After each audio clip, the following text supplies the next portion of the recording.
소리야!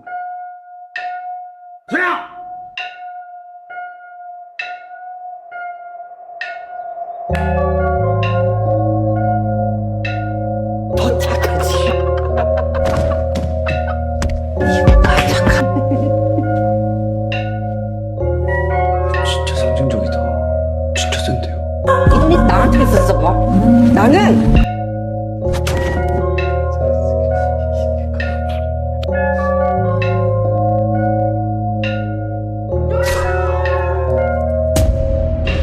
In the world of film, stories are not only driven by dialogue and plot, but also subtly told through the composition of each shot. Director Bong Joon-ho's Parasite, with its theme of the widening gap between rich and poorer in capitalist society, profoundly reflects on the social realities under a neoliberal economic system. In this film, frame and space become the core narrators, revealing social class, human desires, and tragic fate.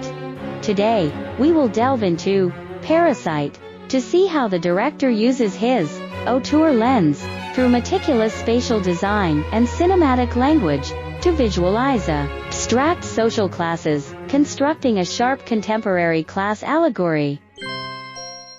The most blatant compositional metaphor in the film is undoubtedly the frame.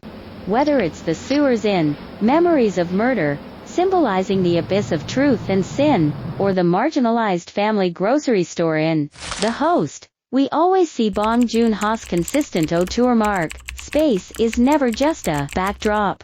From the very beginning, we are placed in Ki Woo's family's semi-basement, the windows their only connection to the outside world. Even finding a Wi-Fi signal requires a difficult upward climb. The low-angle shots and oppressive ceiling firmly press them down at the bottom of the frame. The director deliberately compresses the characters within this small rectangle, emphasizing their predicament framed by social and economic conditions. The smoke scene from the disinfection truck, from a godlike perspective, frames them as insects trapped in their predicament. And all this enclosed, damp space imbues it with the indelible smell of class that President Park later speaks of.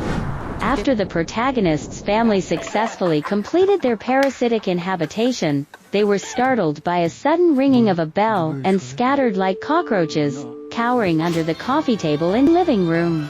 They were once again imprisoned by an invisible frame. This frame is not only a physical space or a cage, but also a mark of social identity. In stark contrast to the cramped underground world is President Park's mansion. The director uses low-angle shots to emphasize his authority, and the enormous floor-to-ceiling windows blur the lines between inside and outside. The composition is full of negative space and a sense of breathing room. Even when the protagonist's family sneaks into the Park residence, the framing reminds us that they don't belong here. They are often placed at the edge of the frame, half hidden by furniture, doorways, or reflections, suggesting their brief and fragile position in this upper-class world. From Ki Woo's house to President Park's house, it's a continuous upward climb. These two spaces are strictly vertically divided by composition. One is underground, the other above ground. One requires looking up, the other can be looked down upon. This physical high and low is directly transformed into the upper and lower of social classes. By juxtaposing these two spaces, the director clearly etches the chasm between classes before our eyes. This technique of using spatial composition to symbolize class is also seen in the director's other work, Snowpiercer, where the entire train represents a vertically divided class society. The camera's movement from front to back, and the composition's shift from oppressive to absurd, mirror the upward path from the basement to the villa in Parasite, both serving as a visual indictment of the rigid class structure. The dynamic lines also serve a narrative function. The most impactful scene is that stormy night. When Ki Woo's family escaped from their mountaintop mansion back to their flooded home, Bong Joon-ho used an epic downhill longshot. The visual guides in the composition, the stairs, the slope, the street, all point downwards. This is not only a return to their physical location, but also a merciless fall from grace, bringing them back to reality. The element of stairs itself is given a dual meaning in the composition. For the Park family, the stairs are home decorations, elegant curves. For the Kim family and the former housekeeper couple, the stairs are a passage to secrets and sins, steep and dangerous. The director often uses the Dutch angle to film the stairs, creating a visual imbalance and psychological anxiety, foreshadowing the imminent collapse of this balance built on lies.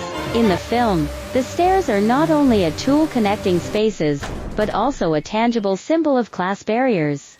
This technique of using environmental lines to create psychological oppression is also masterfully employed in Mother. When a mother ventures into the dark underworld for her son, the position of staircases and alleyways is always distorted and cramped, perfectly externalizing the mother's twisted, stubborn, yet desperately loving inner world. At the final birthday party, people gather at the visual center of the frame, creating a stable composition. However, when the man rushes onto the lawn wielding a knife, the compositional order is dramatically shattered. The shot becomes chaotic and shaky, with handheld camera work replacing the fight's position, symbolizing the suppressed anger utterly tearing apart the hypocritical tranquility of high society. The final assassination is triggered by a composition about boundaries. President Park's disgust for the smell of the lower classes is, in essence, an invisible wall of class boundaries. When he subconsciously pinches his nose, this action becomes the final straw that breaks the camel's back. In the film's ending, Bong Joon-ho delivers a final act of irony and compassion. He doesn't offer cheap hope. Instead, he leaves us with Ki-woo's gaze piercing through the screen. Ki-woo fantasizes about buying a mansion, his father finally stepping out of that frame. But the camera ruthlessly pulls back to reality, placing us once again in that familiar, framed semi-basement window. This final frame reminds us that some chasms may never be crossed. Composition is the most powerful silent language in cinematic narrative.